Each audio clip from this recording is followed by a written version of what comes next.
2, 1.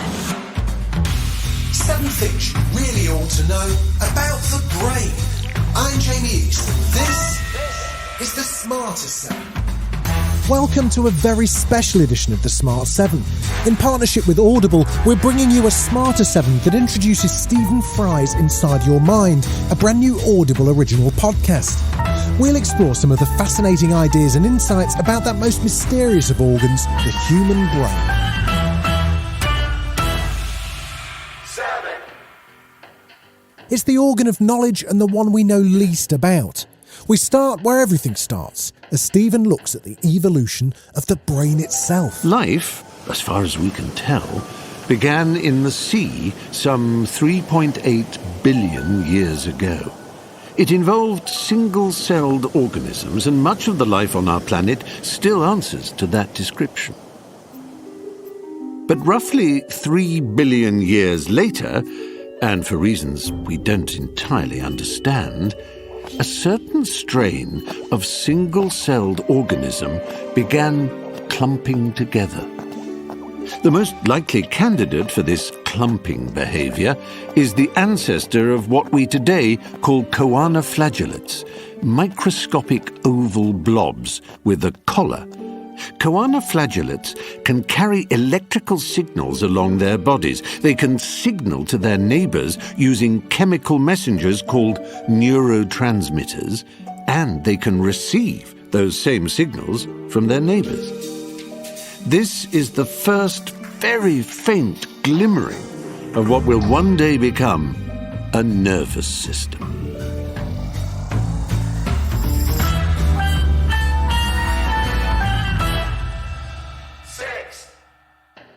Mankind's ability with language is one of the things that makes us unique on the planet. But where did this ability come from? In episode 4 of Inside Your Mind, Stephen dives into the world of human childhood development to discover how we learn to communicate. It seems overwhelmingly likely that a complex behavior like language evolved gradually. Although our closest relatives, the chimpanzees and bonobos, have never learned to talk, we know they can understand a certain amount of language, use symbols, possess a sense of time, and can conceive of other chimps as thinking creatures.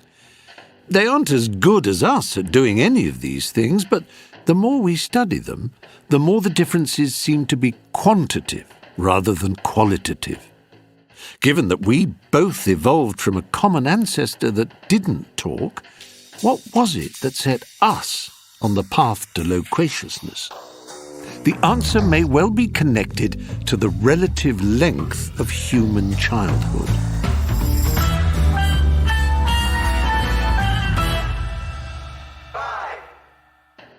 Human memory's fascinated scholars since the times of ancient Greeks, but how does memory work? Well, in episode 5 of Inside Your Mind, Stephen explores the history of memory research and looks into just how fluid the concept of memory can be. When you have a memory, you don't retrieve something that already exists fully formed. You create something new. Memory is about the present as much as it is about the past. A memory is made in the moment and collapses back into its constituent elements as soon as it is no longer required. Remembering happens in the present tense. It requires the precise coordination of a suite of cognitive processes, shared among many other mental functions and distributed across different regions of the brain.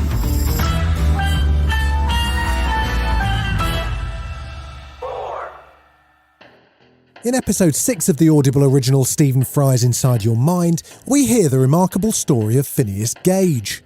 He was a blasting foreman on a railroad site in Vermont way back in 1848. He suffered a traumatic brain injury but survived and provided an incredible opportunity for doctors, including groundbreaking Scottish neurologist David Ferrier, to study the interaction between personality and brain function. Ferrier compared the apparent change in Gage's personality to the effects he had observed in a monkey from which he had removed the frontal lobes. The poor animal's motor functions were left intact, but there was a very decided alteration in the animal's character and behavior, particularly the faculty of attentive and intelligent observation. the connection was made clear. If personality and higher order function are controlled by the frontal lobes, then damage to them can change a person forever. It is one of the founding stories of neuroscience. Almost everyone who has written or studied the brain since has referred back to Phineas Gage and his accident.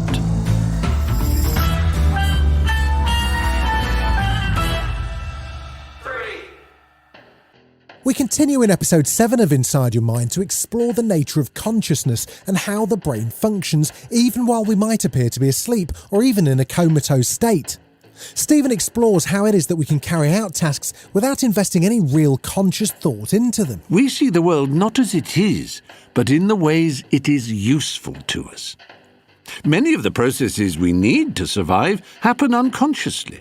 We have all had the experience of driving a car while listening to an audiobook and realizing when we arrive at our destination that we haven't been paying conscious attention to the act of driving. We've changed gear, stopped at traffic lights and dipped our headlights without thinking or willing ourselves to do so. Things we have learned to do efficiently and that are more or less predictable quickly become automatic to save time and energy. But below the level of consciousness, our brains are controlling physical processes orientated towards our survival. The conscious and the unconscious mechanisms work in tandem.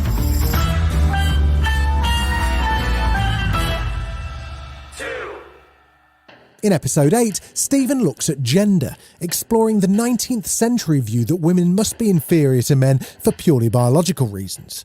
Now, modern science sees things very differently and puts a greater weight on the value of experience. He also looks at an experiment with a dead salmon that debunked many early myths. And he reveals that research by Professor Lise Elliott shows that it's really not size that matters. Phew. The sexes share the same bodily hardware, albeit at slightly different scales. It's not size, is it ever?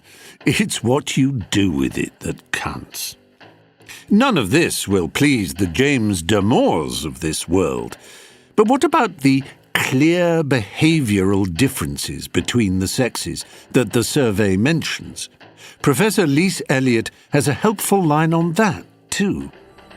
A picture is emerging, not of two brain types, nor even a continuous gradient from masculine to feminine, but of a multidimensional mosaic of countless brain attributes that differ in unique patterns across all individuals.